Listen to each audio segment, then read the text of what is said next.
거룩이 여김을 받으시오며 나라의 임하옵시며 뜻이 하늘에서 이루어진 것 같이 땅에서도 이루어지리이다. 오늘날 우리에게 일용할 양식을 주옵시고 우리가 우리의 죄진자를 사하여 준 것 같이 우리 죄를 사하여 주옵시고 우리를 시험에 들지 말게 하옵시며 다만 악에서 구하소서. 나라와 권세와 영광이 아버지께 영원히 싸움나이다.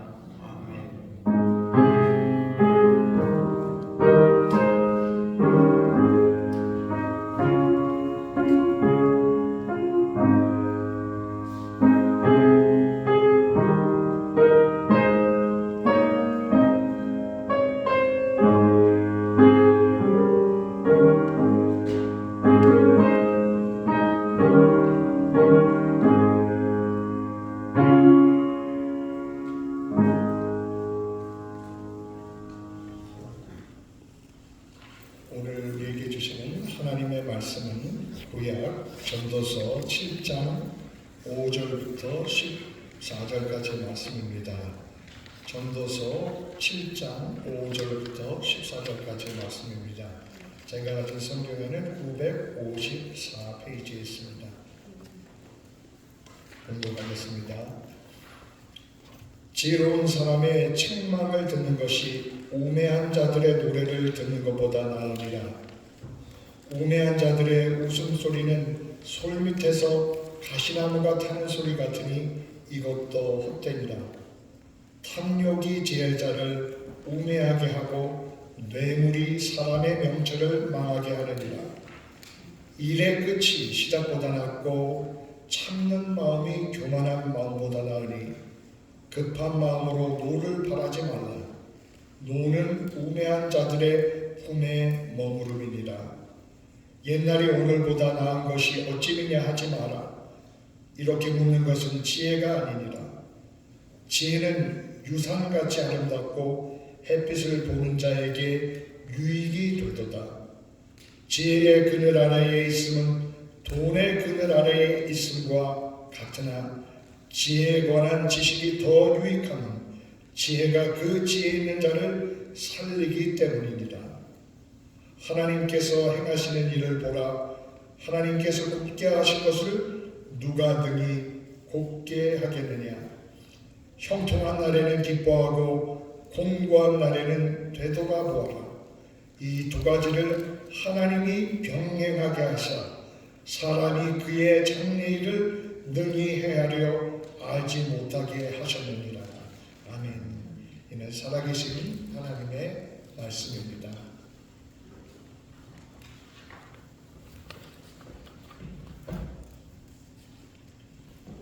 기도하십시다. 하나님 아버지, 이 시간은 주님의 귀한 말씀 듣는 시간입니다. 우리가 참으로 지혜스럽게 살아서 하나님의 뜻을 바로 알고 우리 삶의 여정이 늘 행복하게 하시옵소서. 오늘 말씀을 전하는 자와 받는 자가 하나님의 은혜 가운데 잠기게 하시옵소서. 예수님 이름으로 감사하면서 간절히 기도드립니다. 아멘.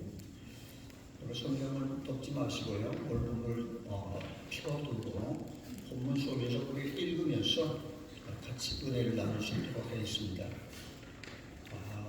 우리가 살아가면서, 우리 인생이 살아가면서 우리에게 오르막길이 있는가 하면 내리막길이 또 있습니다.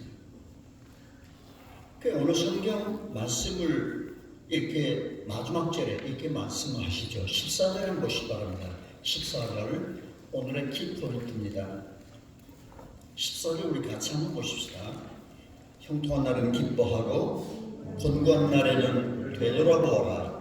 이 두 가지를 하나님이 병행하게 하사 사람이 그의 장래일을 능히 헤아려 알지 못하게 하셨느니라. 예, 우리 성경을 눈은 성경이 아니고 좀 보시면서 말씀 듣기 바랍니다. 여러분, 우리가 살아가면서 좋은 때도 있고 나쁜 때도 있습니다. 또 우리가 건강한 때도 있는가 하면 약할 때도 있죠. 또 병들 때가 있는가 하면 여러분 오늘처럼 이렇게 싱그러운 모습으로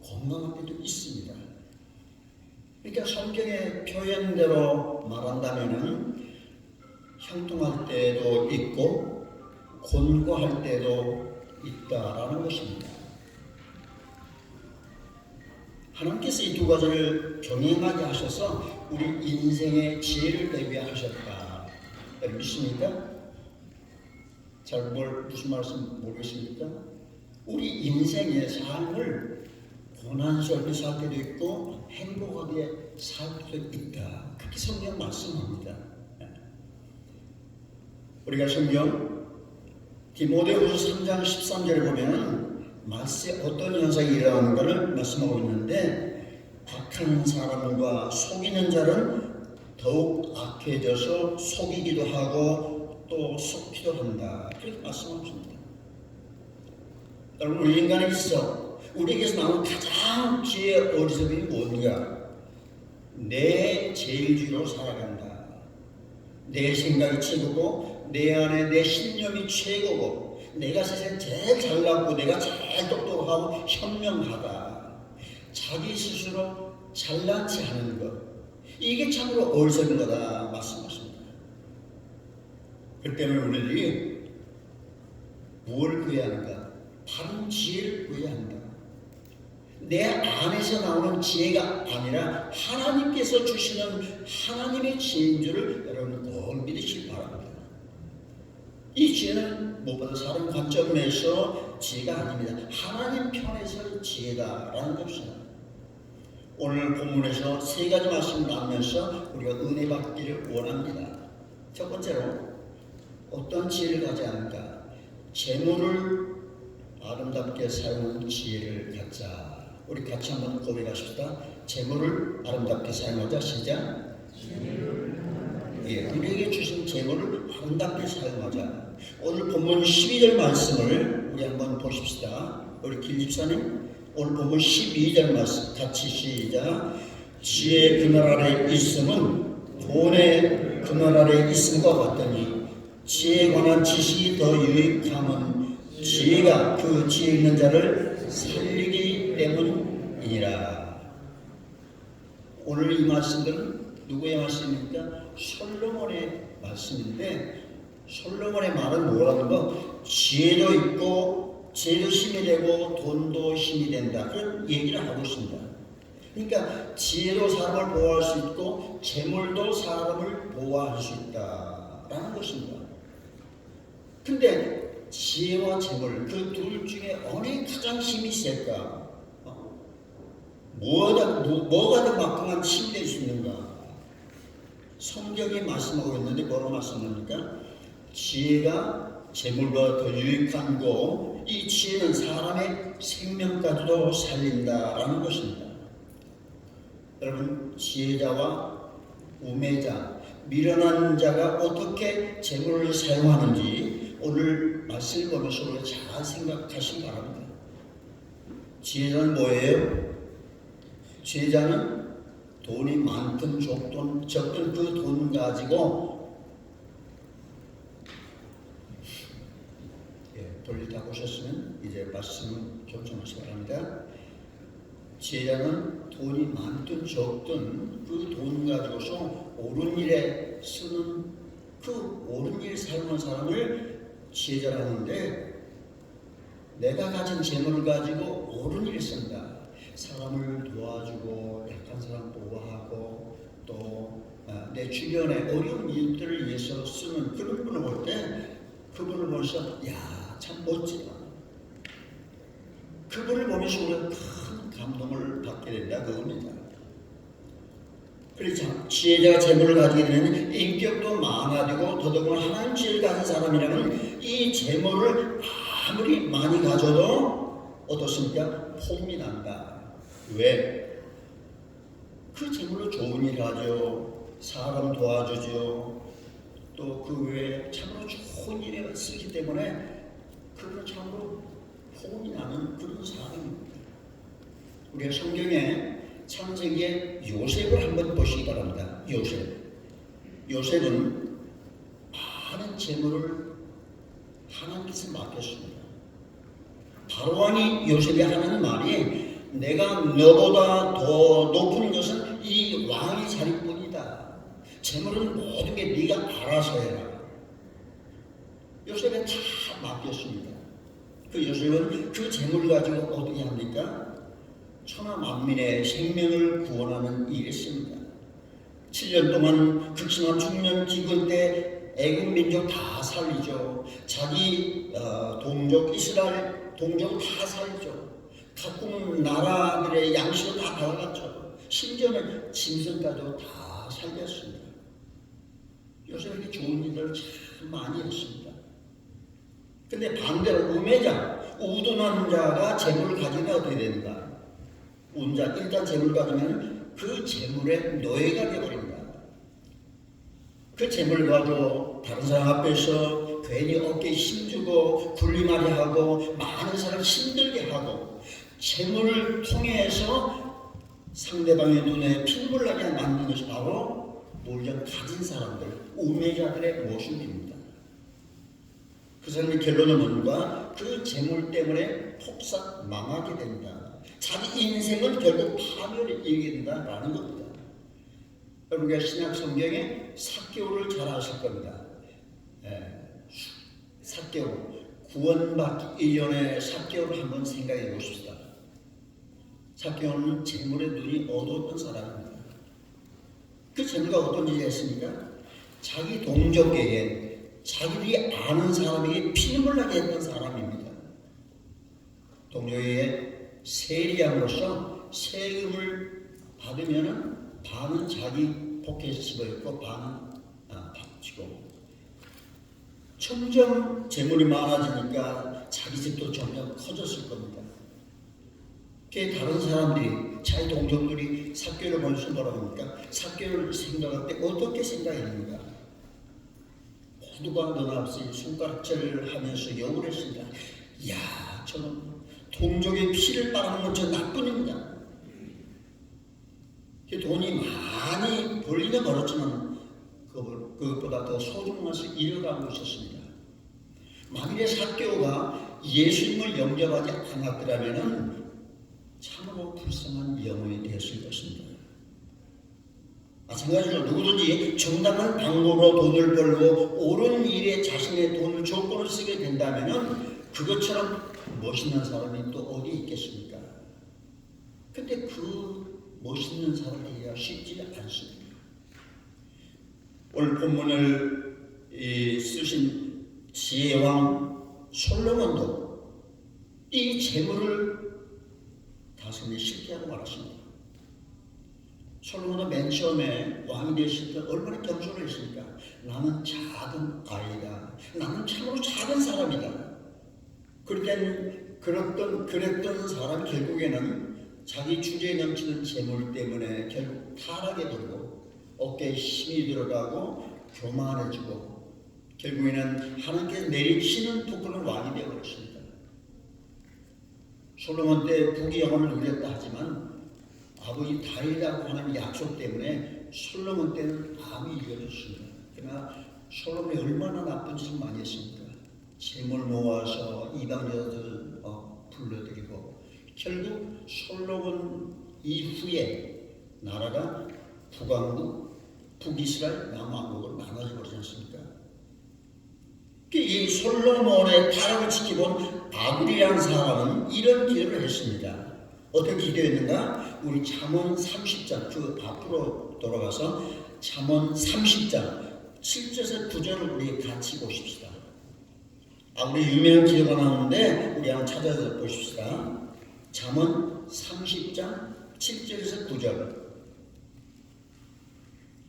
같이 우리 다 같이 내가 두 가지를 주께 구하였사오니 내가 죽기 전에 내게 거절하지 마시옵소서.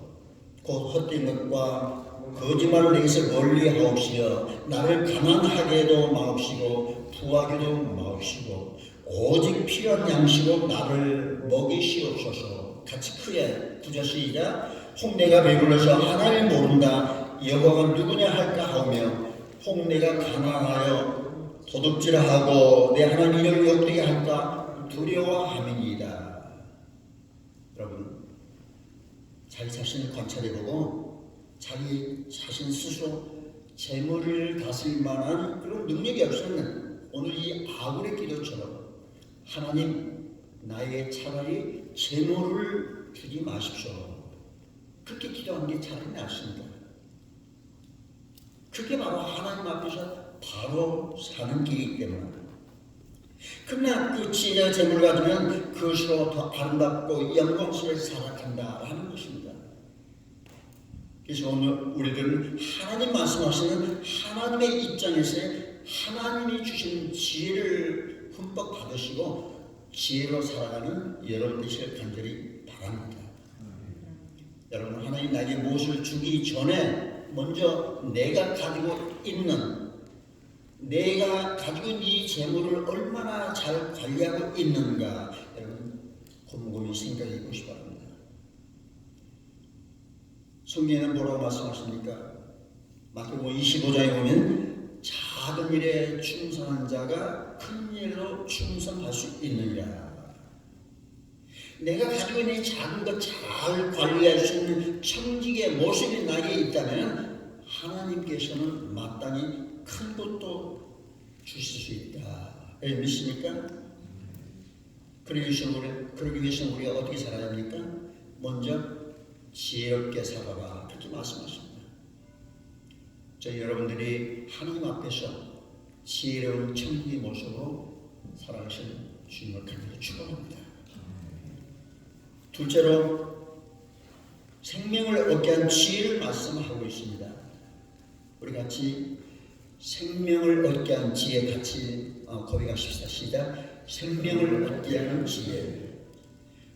우리가 읽은 12절의 후반절을 보시면은 본문 12절 후반절에 지혜에 관한 지식이 더 유익함은 지혜가 그 지혜 있는 자를 살리기 때문이라 그렇게 말씀합니다. 여러분, 이 말씀은 어리석고 우매한 자에게 해당되는 말씀이 아닙니다.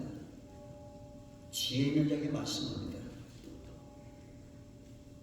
요즘에 우리 삶의 자리를 볼 것 같으면 모두 다 평준화되어 있기 때문에 초등학교 나온 분이나 대학 나온 분이나 거의 지식이 있으면 같습니다. 왜? 인터넷이 발달돼서 인터넷을 보면서 지식을 많이 배우기 때문에 오늘날은 많이 배우는 사람, 적게 배우는 사람 차이가 나지 않습니다.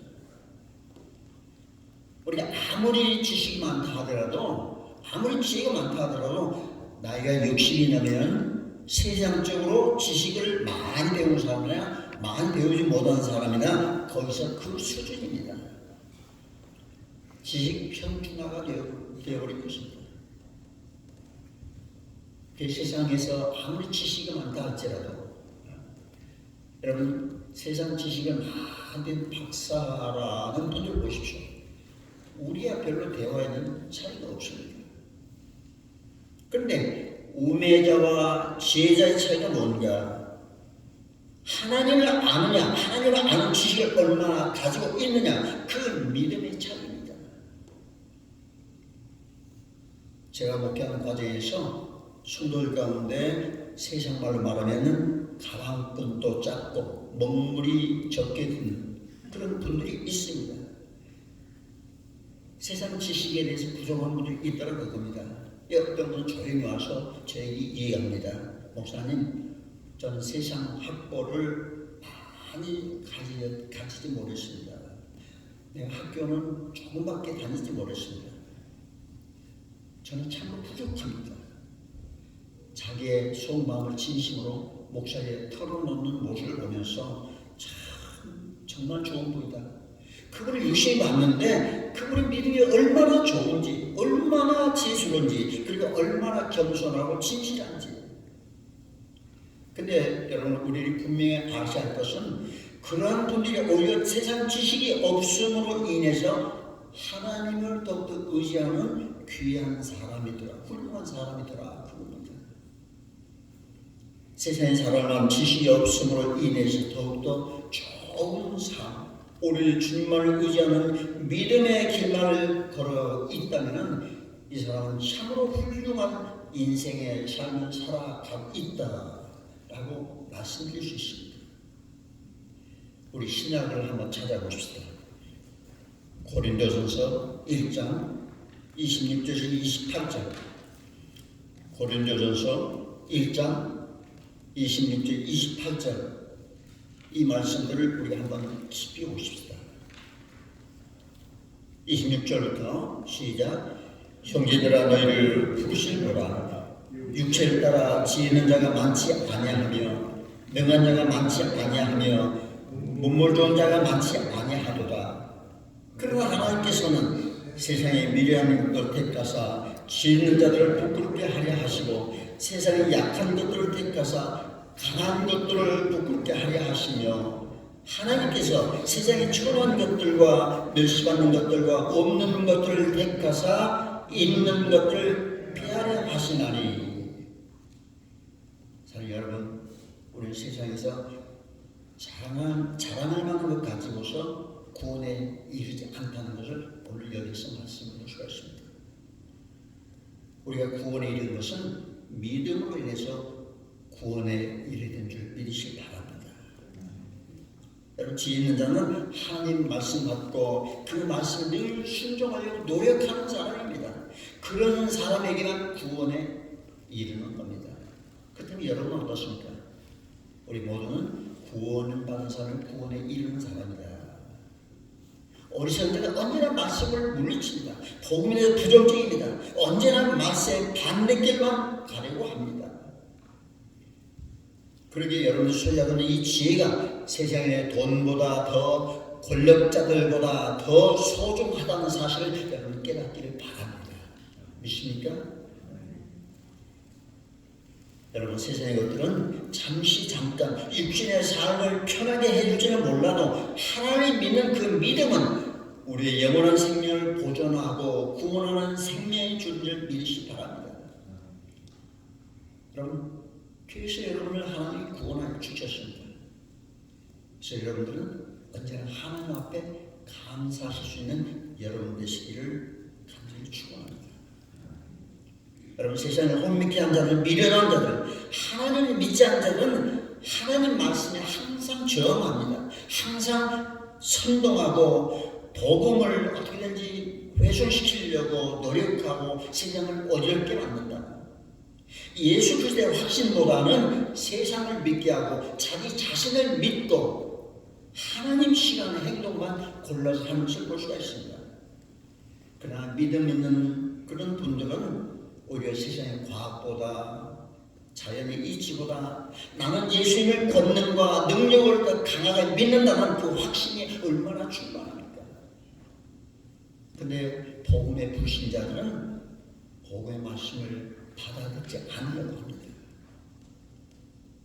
예배 목사님의 귀한 설교를 들으면서 그런 생각하는 분들이 여기 이 동네는 없습니다. 다른 데는 더러 있는 걸 볼 수가 있습니다.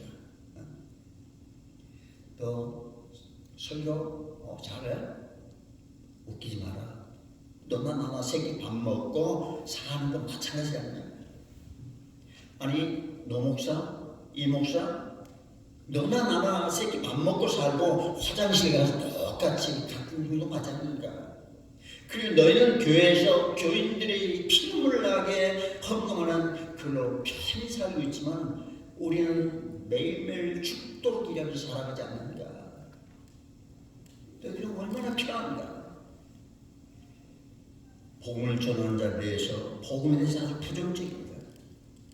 적그리스도적이요 안티크라이스트 말세가 되면 이런 분들이 점점 많이 나타난다, 그렇게 말씀합니다. 여러분, 사탄은 언제나 하나님의 영광의 광채가 비춰지지 못하도록 믿는 사람 귀를 꽉 막아버리고 듣지 못하도록 선동하고 교회를 점점 어지럽게 만드는 그런 무리들이 많다라는 겁니다. 제가 아는 교회도 몇 교회들이 참으로 굉장히 교회에 분쟁과 여러 가지 문제들이 많은 걸 발견합니다. 우리 고린도후서 4장 6절을 한번 보시기 바랍니다. 고린도후서 4장 6절 우리 같이 보십시다. 어두운 데에 빛이 비치라 말씀하셨던 그 하나님께서 예수 그리스도의 얼굴에 있는 하나님의 영광을 아는 빛을 우리 마음에 비추셨느니라. 저는 여러분들이 하나님의 영광을 아는 빛을 비춰주신 우리 하나님 앞에 늘 감사하고 그 빛으로 인하여 하나님을 더욱더 간절히 찾으면서 기도하면서 나가실 주님을 간절히 축원합니다. 마지막으로 형통한 날과 곤고한 날을 감당케 하는 지혜를 주셨다. 오늘 본 14절 마지막 절 다시 보시기 바랍니다. 14절 보시면은 형통한 날은 기뻐하고, 형통한 날은 뭐하고? 기뻐하고, 곤고한 날에는 뭐하라? 살아온 과거를 되돌아보라. 이 두 가지를 하나님이 병행해 하사 사람이 그 장래를 능히 헤아리 알지 못하게 하셨습니다. 여러분, 우리 우둔한 자들, 우매자들은 형통한 날과 곤고한 날, 그 어느 것 하나 감당하지 못합니다. 참으로 희한한 특징이 있습니다. 우매자들, 우매한 자들의 행동을 보면 곤고한 날 닥치게 되면 맨날 원망하고 불평하고 비난하고 비판하고 괴로워하면서 혹 내게 몸에 이상이 오면 내가 혹 이 병으로 죽지 않나 그러면서 남을 컴플레인하고 오만 가지 불평과 인상 다 씁니다. 그리고 그 사람 입에서는 부정적인 말을 막 뱉어냅니다. 그러면 우매한 자들, 우둔한 자들, 형통한 날이 오면 어떻게 합니까? 형통한 날에는 교만하고 내가 이렇게 잘났어 되게 우습게 보고 사람이 굴림하려 하고 타락하려 하고 합니다. 이게 바로 우둔자의 모습입니다. 그러니까 이 곤고한 날에도 이 우매자들은 그 곤고한 날에도 그 모양 그 꼴 잘되는 형통한 날에도 역시 그 모양 그 꼴이더라. 유명한 러시아의 문학작품 죄악을 쓴 도스토옙스키가 있습니다. 이 사람은 사형 선고를 받았습니다. 시베리아 좁은 그 감옥에서 사형 집행을 받게 됐는데 사형 집행관이 이 사람에게 사형을 집행하기 전에 그러니까 그때 당시는 담도대에 올라가면 교시대에서 명령만 떨어지면 덜커덕 밑이 빠지면서 목이 매달려 죽는 그런 사형 그런 기법이었습니다. 사형 집행관이 이 사형수인 도스토옙스키에게 네가 죽기 전에 무슨 말이든지 말을 하고 싶은 해라. 그래서 도스토옙스키가 5분간 시간 달라. 그래, 5분 내가 시간 준다. 5분 동안 시간을 나눴습니다.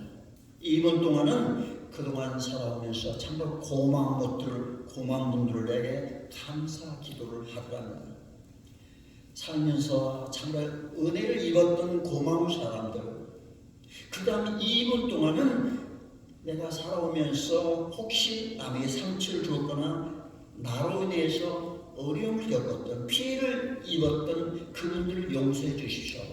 그런 기도를 하더랍니다.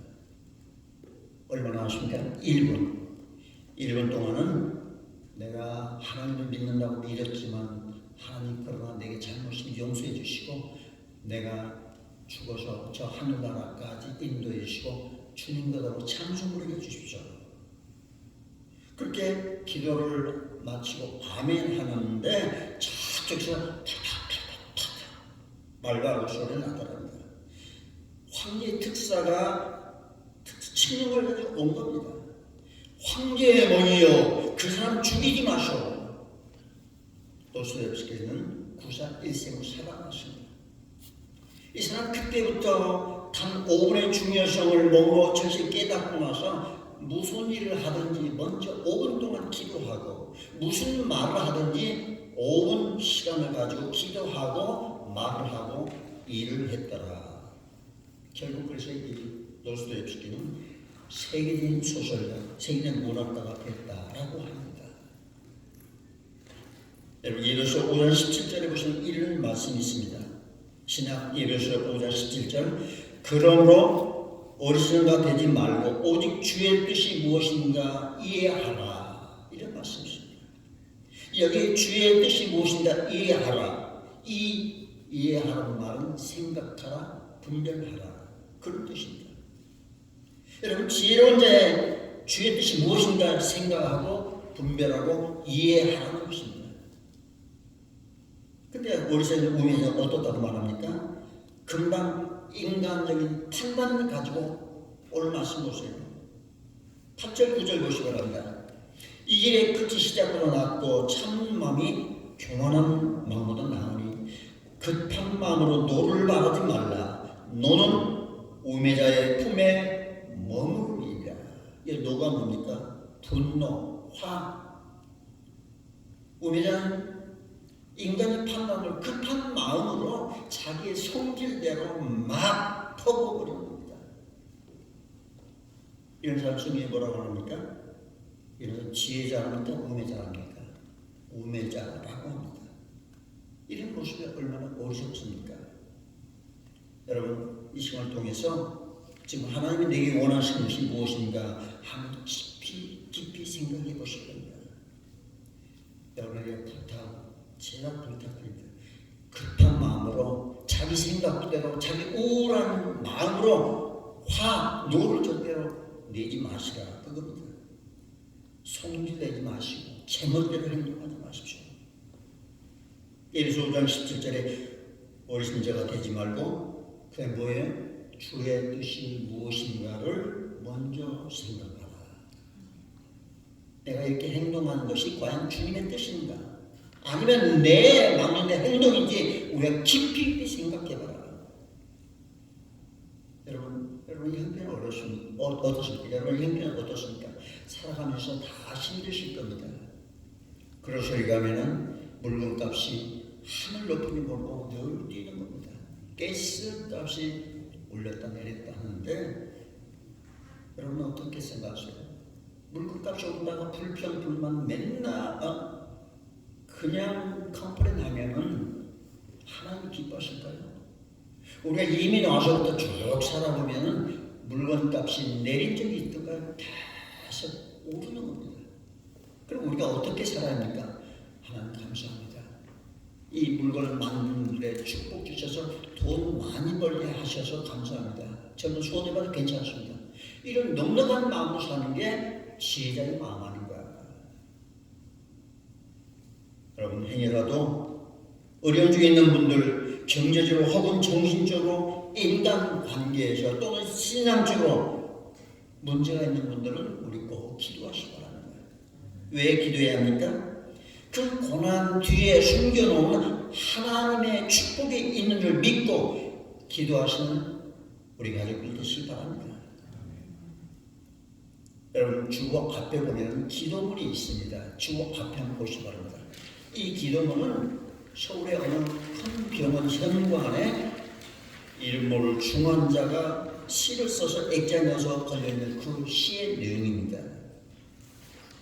우리 한번 소설 같이 묵상하십시다.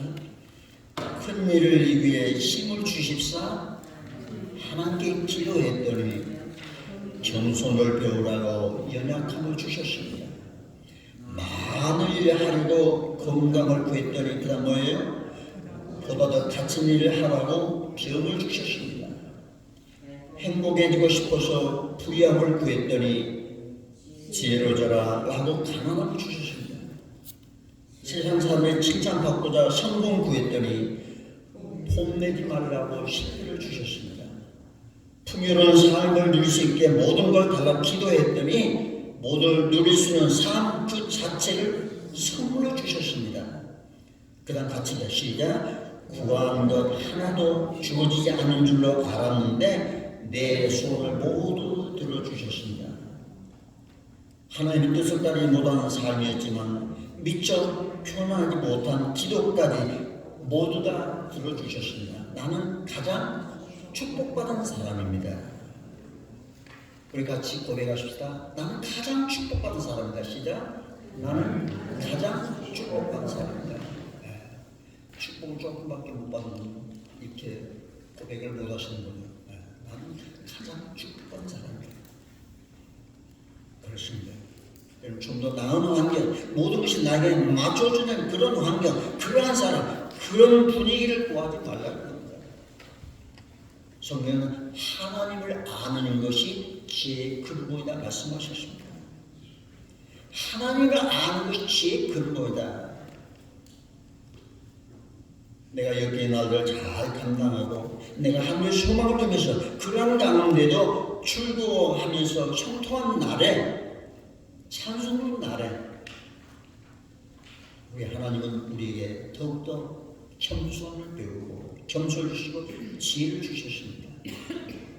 여러분 이 시간에 말씀을 우리가 들었는데 저희 눈을 감고 묵상해서 기도하십시다. 조용히 눈을 감으십시오. 여러분 우리를 살아가면서 바른 지혜와 바른 믿음을 구하십니까? 하나님께 여러분에게 재물 물질 주셨습니까? 하나님 내 생명 구해 주셨습니까? 하나님께서 형통한 날과 곤고한 날과 살아갈 수 있는 지혜를 주셨습니까? 그렇다면 내가 이것을 가지고 하나님께 영광을 돌리는 그런 여러분 되시기 바랍니다. 우리 1분 동안 조용히 묵상하면서 한번 내가 형통한 날에 곤고한 날에 어떤 삶을 사는가 한번 조용히 생각해 기도하시다.